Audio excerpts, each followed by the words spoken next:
there's 4 bolts holding the splash shield in place. There are 2 in the center and 1 on each end.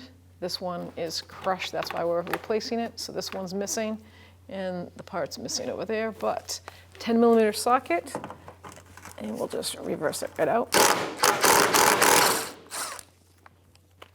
And then 2 in the center.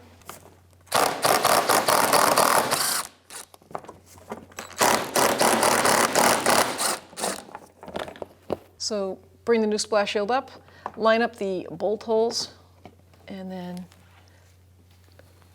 put 1 bolt in at a time.